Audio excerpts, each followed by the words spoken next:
As I take my seat and say hello to Courtney, how are you doing today? Good, thank you. How are you? Pretty good. You're coming off a big performance on the weekend. Tell everyone where you were, what you were doing. Anyone that follows you on social media probably saw all your training you've been doing, so they want to know the results. What have you been working towards? Basically, I've just been working on creating a better lifestyle for myself. I enjoy the pure exhaustion of the sport, and so I decided to take up bikini fitness, which took place in Toronto. So bikini fitness. So what's when you first see some of your stuff, people might think, okay, it's bodybuilding. But what's the difference between bodybuilding and bikini fitness, or is that part of bodybuilding, or no, two different things? Yes, it is a part of bodybuilding, but it's just a softer, more relaxed type of fitness. Yeah. Okay. Very good, and you did very well, right? Second, right? Yes, I did. And there's the medal. Is that one of them? Yeah. All right, let's see it. Let's get that bad boy over here. You need to work out just to carry that thing. How heavy is it, you know? I don't know how heavy it is, but with no water, it's quite heavy. All right, so how long have you been training for this? What? Take us through the process a little bit. For this prep itself, I trained for 12 weeks, but before that, I had been training for 2 years. And before that, I was a competitive runner, so it's been in the genes for a little bit. But I've been weightlifting for about 2 years now. All right, so you've really been, it's been a life full of just preparing in a way, right? Yes, definitely. All right, so what made you go from okay, I'm going to go from runner, because I know you're a really good runner, you say you're a competitive runner, to this? I gave up running mainly because of all my injuries that I had, and I just wasn't running the same. My results were disappointing, so. It's hard on the body, right? I mean, it's running, for the most part, you're running on pavement, so. Yeah, it's not easy. All right. So this is just a little transition for you and something you sort of got hooked on right from the get-go, and tell us a little bit about how you sort of actually got involved. Was it Carl here that sort of directed you to it, or somebody else? Or? Carl had set up the gym originally, and we had a personal trainer in here. But my best friend actually introduced it to me when she knew that I wanted to take up something more competitive. So I've just been working with her, and she's been coaching me the last 2 preps. All right, what's her name? Give her a shout out. Brittany Tuck. Brittany, where's she from? She's born in Peterborough, but she lives in London now. All right, and she was there on the weekend? No, she didn't make it? We were talking all weekend, so yeah. All right. So it's over now, for now, but you got second, and you're moving on, right? Yes, I am. So I'm currently in my reverse dieting right now, and I'm going to maintain the healthy lifestyle until my next show, which I'm going to do the Open Pro show in June. How tough is it? Again, as I said off the top, if anyone follows you on Instagram or Facebook or whatever the case may be, obviously diet and nutrition is the biggest part. How difficult was that to be so disciplined? This time around, it wasn't too hard. I was actually waking up craving chicken and fish every day, which was bizarre. But for a normal person, yes, it's very difficult. It's hard to stick it out. Like, I was training twice a day, waking up at 3:30 in the morning. People don't see all the time you put into it, but it is. So if you're getting up at 3:30 in the morning, what time you go? Are you training at night as well? Is it two a day or no? I'll go and run, and then I'll come here and do my workout for 6. Okay. Well, congratulations again. If you had any advice for people that thought about getting into something like this, what would they need to know? Not warnings, but what would you say to them if they're thinking about, hey, that's something I've always thought about trying?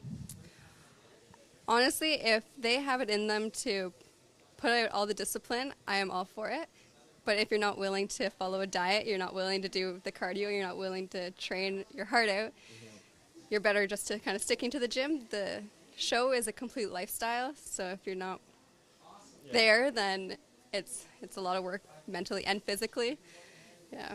Yeah, I was going to say, just physical is one aspect of it, but you got to be super strong. And I'm guessing you need a heck of a support team, whether it's, family, coworkers, or whatever the case may be, and you have it. Yes, for sure. I thank Carl a lot for putting up with all my mood swings, and it's not easy for him, but he makes a tough job look easy for sure. Well, let's see if we can get him in here. Carl Asta, can we steal you for a second, Carl? Yeah. Come on over here. Yeah, I'm still recording, yeah. So, come on, have a seat, bud. You have a seat in the hot seat, all right? So, We're just talking to Court here about just everything it takes physically, mentally, and she's pretty. She doesn't want to brag. She doesn't. She's pretty humble.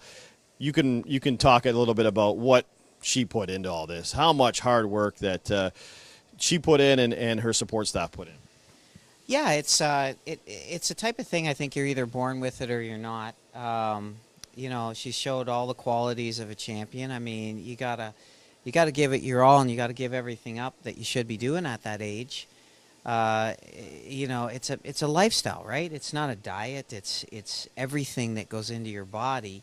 80% of the success has to go on her shoulders because she has to control the intake, the water, the sleep, the nerves, the pressure, the driving to posing classes, suit fittings, tanning arrangements, getting her eyelashes done, the facials, and all the workouts. The workouts are tremendously hard. Running hills, waking up, split workouts, 4 o'clock in the morning.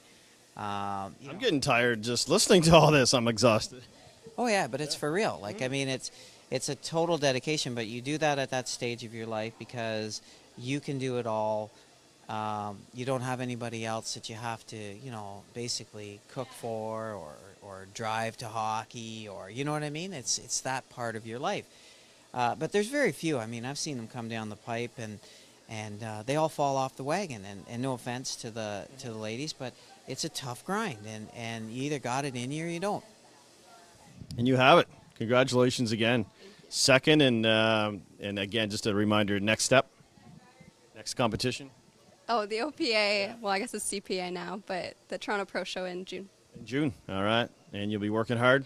Early morning workouts here at the salon / gym / Lifestyle Center. Lifestyle Center. Yeah, here, yeah. look at it all back here. Look there, and then if I turned everything around is the salon. But we need a name for this segment here. I don't know what we can call it. We'll think about it, eh? Yeah, I just call it the Courtney Hour. Right? Yeah, that would be good. Yeah. That would be good. Well, listen, thanks for having us. Appreciate that. Thanks for keeping it fresh, and good luck in June. Thank you.